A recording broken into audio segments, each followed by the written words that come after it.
Here on Democracy Now!, democracynow.org, The War and Peace Report. I'm Mimi Goodman with Juan Gonzalez. Attorney General Jeff Sessions has announced an administration-wide crackdown on leaks, announcing the FBI has formed a new team specifically focused on investigating potential leaks to the press. During a press conference on Friday, Sessions announced leak investigations have tripled since President Trump took office. So today, I have this message for our friends in the intelligence community. The Department of Justice is open for business, and I have this warning for would-be leakers: don't do it. I've listened to our career investigators, FBI agents and others, and our prosecutors about how to most successfully investigate and prosecute these matters. At their suggestion, one of the things we are doing is reviewing policies affecting media subpoenas. On Twitter, President Trump praised Sessions' speech, writing, quote, after many years of leaks going on in Washington, it is great to see the AG taking action. For national security, the tougher, the better, unquote. Trump's new chief of staff, John Kelly, also warned staff over the weekend about the leaks to the press, although his warning itself was promptly leaked. Civil liberties and press freedom groups criticized Sessions' remarks. Ben Weisner of the ACLU said, quote, a crackdown on leaks is a crackdown on the free press and on democracy as a whole.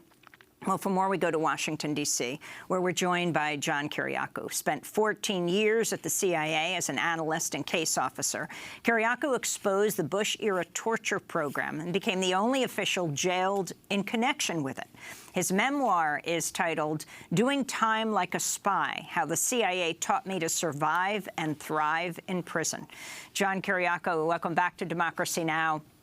We spoke to you when you were under house arrest after you got out of jail, and now speaking to you now. Can you respond to the Attorney General, Jeff Sessions? Yeah, I think this is really not about leaks as much as it is about controlling the press. It's the press that the president has a problem with. And another thing, too, that I think is very important in this whole scenario. The intelligence community, the intelligence agencies, the Department of Defense can refer as many leaks as they want to the FBI. It's the FBI that's going to decide if they're even worth investigating. And even if they are worth investigating, they're still going to have to try to figure out whether or not it's worth filing charges. So it doesn't really matter how many new leaks are referred to the Justice Department for investigation. I think we're going to see very few actual cases, if any at all. And John Kiriakou, aside from the trend toward constant tweeting, is there any basic or fundamental difference between the way the Trump administration has been handling leaks and the Obama administration? Frankly, not much. This really isn't so much of a new policy as it is an extension of the Obama administration's policy. It was Attorney General Eric Holder that really declared war on leaks back in 2009, and it was the Obama administration that prosecuted nearly 3 times as many leak cases as all previous administrations combined. So I think that the that the Trump administration is perhaps a little bit more vocal about its intentions, but it's really not much of a difference in policy. On Sunday, Deputy Attorney General Rod Rosenstein said the Department of Justice is not targeting journalists. This is what he said on Fox News Sunday. The Attorney General has been very clear. We're after the leakers, not the journalists. We're after people who are committing crimes. And so we're going to devote the resources we need to identify who is responsible for those leaks and who has violated the law and hold them accountable. What is your response to that? Do you believe what the Deputy Attorney General is saying? No, I don't. And frankly, somebody should tell the Attorney General that his deputy is saying that this is not going to be focused on the press, when the Attorney General himself has said that it will be focused on the press.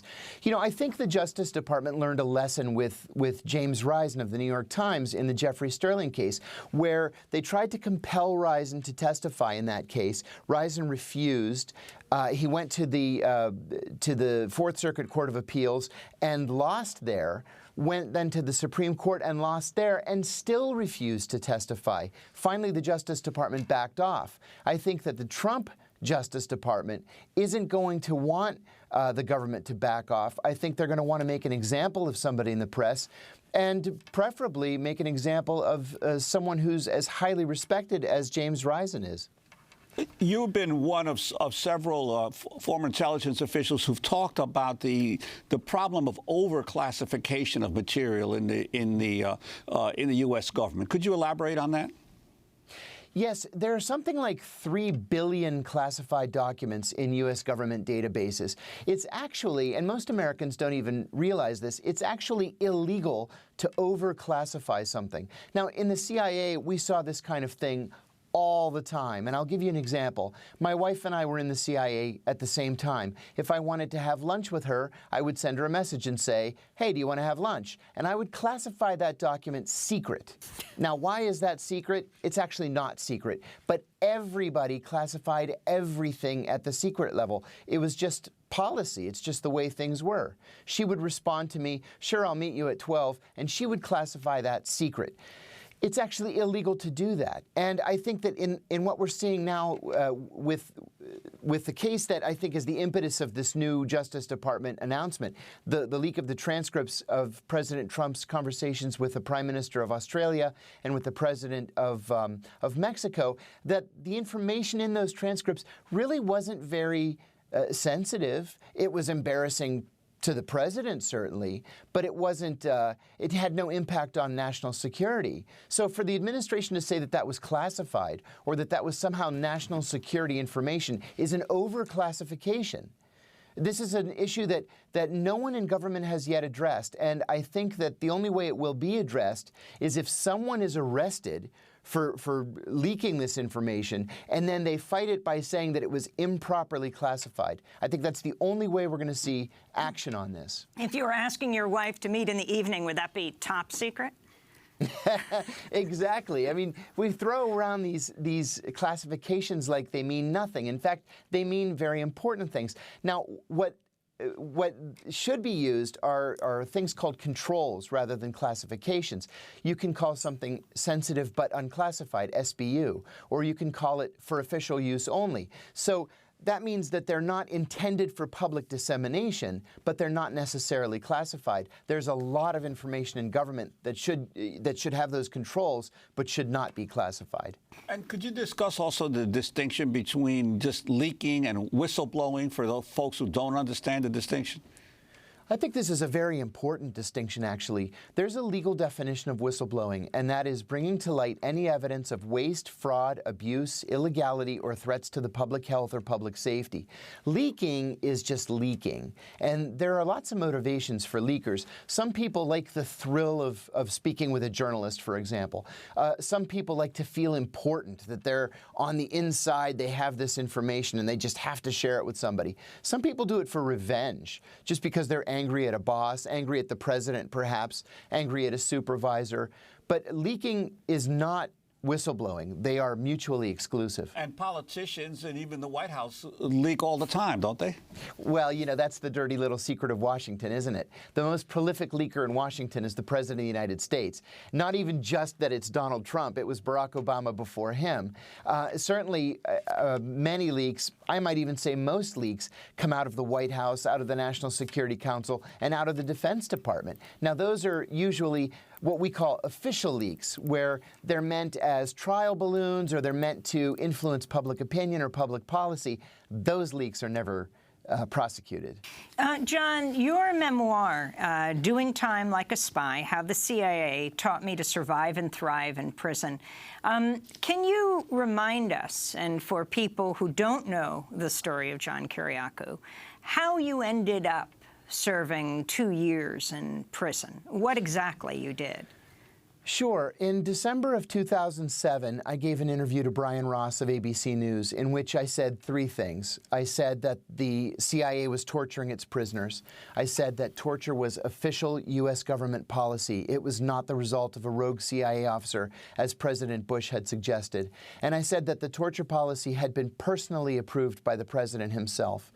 So within 24 hours, the CIA filed a crimes report against me, and the FBI began investigating me. They investigated me for a full year until December of 2008, and then determined that I had not committed a crime, and they closed the case. What I didn't know was that a month later, after President Obama had been inaugurated and Eric Holder had been named Attorney General, that the CIA asked Holder to secretly reopen the case against me. And so the FBI investigated me for another 3 years until January of 2012. Now, in that 3-year period, the FBI dug deep into my life. They tapped my phones. They intercepted my emails. I was under surveillance. I had no idea any of that was taking place. And they found an email that I had sent in which a reporter asked me if I would introduce him to someone who might agree to sit for an interview for a book he was writing. In my response, I confirmed the last name of a former CIA colleague who I believed was retired. That was a crime. That was a violation of the Intelligence Identities Protection Act. But I wasn't just charged with that. I was also charged with 3 counts of espionage coming out of my original ABC News interview, and 1 count of making a false statement, which my attorneys and I never really fully understood. I didn't really know what the false statement was. But in any event, I always believed, and my attorneys believed, that that my case was not about leaking or about revealing the name. The name was never made public in any event. It was about whistleblowing. And it was because I aired the CIA's dirty laundry, and I said the CIA was torturing its prisoners. And so I went to prison for 23 months for violating the Intelligence Identities Protection Act. I'm only the 2nd American ever to be charged with that crime, and I'm the only CIA officer ever to go to prison for speaking to the press. Would you do it again? Oh, in a heartbeat. In a heartbeat. See, this is the thing. The American people have the right to know what the government is doing in their name. And it is illegal to classify a crime. I believed at the time, I still believe today, that torture is illegal. And so to classify that torture program as some kind of a top secret compartmented program is illegal. I stand by that. I wanted to get your response to this latest news. A federal judge has cleared the way for a trial against 2 military psychologists who helped devise the Bush administration's interrogation program, which included using torture as waterboarding. The psychologists James Mitchell and Bruce Jessen reaped more than $80 million for designing torture techniques used by the agency. The lawsuit was brought by Suleiman Abdullah Salim and Mohammed Ben Soud, 2 survivors of the torture program, along with the family of Gul Rahman, who froze to death at a CIA-backed site in Afghanistan. I'm wondering your reaction. I'm thrilled about this lawsuit, and frankly, I can't believe that both the Obama administration's CIA leadership and the Trump administration's CIA leadership have allowed this case to go forward. One of the things that's truly sickening about this case is that the psychologists, Mitchell and Jessen, just in the last 2 weeks, used the example of scientists in Nazi Germany who developed Zyklon B gas that was used to gas Jews in concentration camps as part of their defense. They said that at Nuremberg, the inventors of Zyklon B weren't prosecuted, so they shouldn't be prosecuted because they only taught the CIA how to torture. That's just simply not true. The scientists that invented the Zyklon B were not prosecuted, but Mitchell and Jessen not just created this torture program, they went overseas to the secret site, to the secret prison, and they were the ones who actually carried out the torture. I think, frankly, that Mitchell and Jessen are very, very fortunate in that this is not a criminal trial, because this is a violation. Their actions are a violation of the Federal Torture Act of 1946 and a violation of the United Nations Conventions Against Torture. So they're lucky, I think, that this is only a civil suit. Well, John Kiriakou, we want to thank you very much for being with us. John spent 14 years at the CIA as an analyst and case officer. He exposed the Bush-era torture program, became the only official jailed in connection with it. His memoir is Doing Time Like a Spy, How the CIA Taught Me to Survive and Thrive in Prison. This is Democracy Now! When we come back, we go to Minneapolis, where a mosque was bombed this weekend. President Trump has been tweeting up a storm on his vacation. Not a word about this act of what the Minnesota governor is calling terrorism. Stay with us.